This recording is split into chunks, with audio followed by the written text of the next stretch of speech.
Harley Quinn Surfaces in Batman, Caped Crusader. The villain makes her debut in Episode 5, which, like the previous episode, is filled with Easter eggs from the Batman comics and the classic 90s animation. Join me in this video as we delve into all the little details of this episode. Welcome to Comic Chronicles. Harley Quinn is a major character in DC these days. She debuted in Batman, the animated series, and has since gained increasing prominence across various DC media, comics, games, films, and now even has her own animated series. In this spoiler-filled review, we'll analyze everything that happened in this episode, so please give this video a like and subscribe to our channel. This is the best place for fans of Batman and other DC heroes. Become part of our community, and every day, you'll stay updated on everything happening in DC and Marvel. Thank you very much, and let's get into the video. The episode begins with Batman capturing a criminal who attempts to bribe the Dark Knight to go free. Soon after, Batman sees a lunatic in the middle of the street nearly getting hit, and he saves him. We see that this man bears a striking resemblance to King Tut, the classic villain from Batman 66. However, in Caped Crusader, he is never referred to as King Tut, possibly due to complications in using characters from the 66 series. His name is Fletcher Deming, one of Gotham's wealthiest individuals, who donated his fortune to charity a few weeks ago and is now in prison in Arkham Asylum. After this, the episode showcases another wealthy citizen of the city, dressed as Pierrot, being tortured to also donate all his wealth to charity. Then the story cuts to Harley Quinn talking with Barbara Gordon about how difficult it is to live in Gotham. Harley expresses how complicated it is to deal with her clients, who are incredibly greedy, corrupt, and inhumane. Soon, Renee Montoya arrives to talk to Barbara about her concerns for Commissioner Gordon, who, after the events of the last episode, is struggling to prove something since the mayor has placed Flass and Bullock in charge of the task force. Montoya fears that Gordon might do something that could harm himself. After they leave the location they were in, Harley invites Montoya to dinner the following day, and it's here that we see a closer connection developing between the two as a couple. While in the previous episode, Montoya's interest in Harley was implied, here we see this relationship further developing. Of course, with the anachronism present in the series, prejudices are not addressed as intensely as they were in the 1940s, but even if subtly, they unfortunately still exist, just as they do today. Back to Batman, the Dark Knight is investigating Fletcher Deming's apartment for clues about what might have happened to him. Batman discovers a secret room where he finds a checkbook with multiple payments made out to Dr. Harley Quinn. Soon, Bullock, Flass, and other officers arrive at the scene, but Batman takes them down, leaving only the corrupt duo standing, and slips away without leaving a trace, something only Batman could pull off. After this, the narrative returns to Dr. Quinzel, who is once again attending to one of her clients and ends up capturing him for not treating his employees and even his family well. Then comes the moment where we finally see her dressed as Harley Quinn, in her hideout, where she keeps the wealthy individuals imprisoned and tortured. Additionally, Harley has a helper in the animation, Hastings, a sort of butler. One of her prisoners has to keep writing on a chalkboard repeatedly that he was a very bad man, and even after he can no longer handle it, Harley Quinn tells him it's still not enough because his hand isn't bleeding yet, something the prisoner had said to his own son. In Batman, Caped Crusader, we see a different version of Harley Quinn. She is a villain with good motivations, but always doing things the wrong way.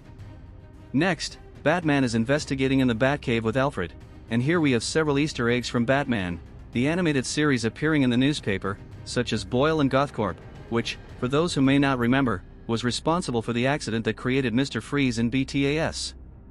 There's a possible Easter egg to Lincoln March, Bruce Wayne's suspected brother from the comics, who appeared in the New 52, as well as Poison Ivy's first appearance in BTAS.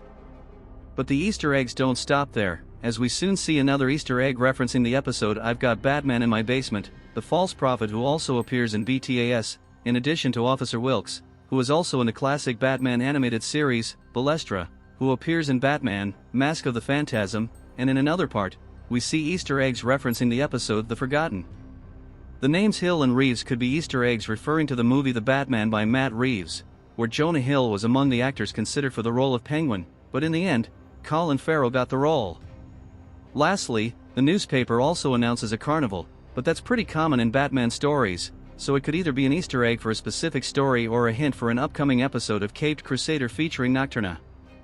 In this moment, another mobster mentioned in the newspaper, Stromwell, also appears in Batman, the animated series, where he has an entire episode focused on him, and there's even a book written by Jonathan Crane, perhaps foreshadowing a future appearance of the Scarecrow in the second season. Back to the episode, Batman suspects that Harleen is behind it all, and meanwhile, in Arkham Asylum, Barbara Gordon visits Fletcher Deming. She tells him that before the trial, Deming needs to undergo therapy sessions with Harleen Quinzel. Fletcher recognizes the name and calls Harleen Harley Quinn, then tries to escape Arkham by jumping off the roof, but Barbara stops him. Another detail is that this Arkham Asylum also looks different from what we're used to. It doesn't seem as frightening as in its more famous versions, but looks more like a kind of clinic or hospital that actually treats its patients. Barbara Gordon becomes suspicious and goes to Harleen to ask if she knows Fletcher Deming. Quinzel says she doesn't know him, but Barbara is not entirely convinced by the doctor's response.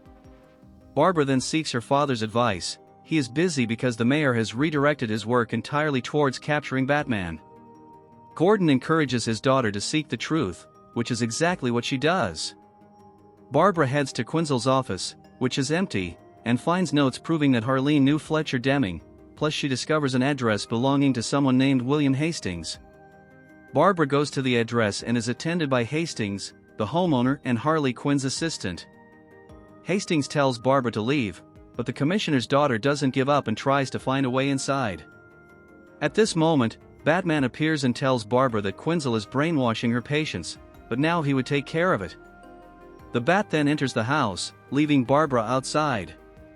Meanwhile, Harley is on a date with Montoya but soon receives a call and leaves, but before that, she and Montoya share a kiss and agree to meet the following night.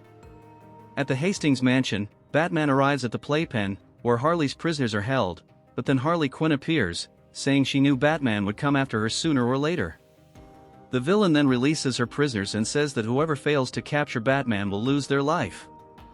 Batman fights against everyone in the playpen but ends up entering one of the cells and being captured by Harley, who quickly immobilizes him using gas and then activates a bomb to blow up the entire mansion.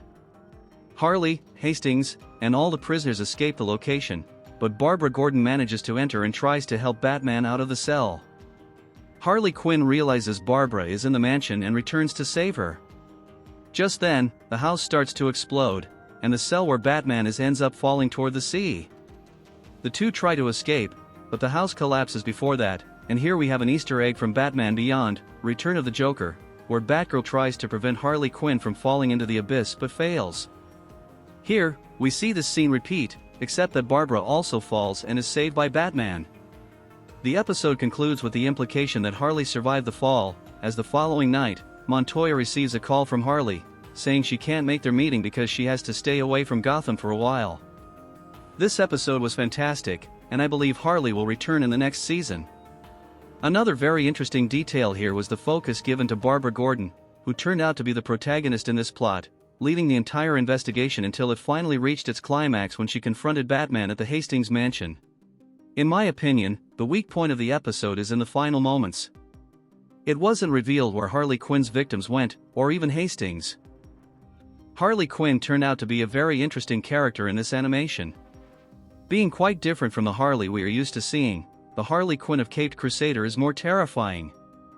Bruce Timm mentioned in past interviews that the goal was not to create a character better than the original or to reinvent her, but to create a potential variant that follows a different path. While in BTAS, Harley Quinn was upbeat and carefree, Harleen Quinzel was more serious, and this was reversed in this new animated series. Any connection to the Joker was removed, and in my opinion, it worked very well. She's one of the characters I am most excited to see again in future seasons. To learn more about the Batman universe, I will leave some good comic recommendations in the description of this video. By using our affiliate links, you support our channel without paying anything extra. Thank you very much for all the support you give us. Now I want to know your opinion. Did you like this episode? What is your favorite episode of Batman, Caped Crusader? Did you enjoy the new version of Harley Quinn? Share your thoughts in the comments. Give the video a like, subscribe to our channel, and activate notifications so you're always in the loop about everything happening in DC. Thank you very much, and see you in the next video.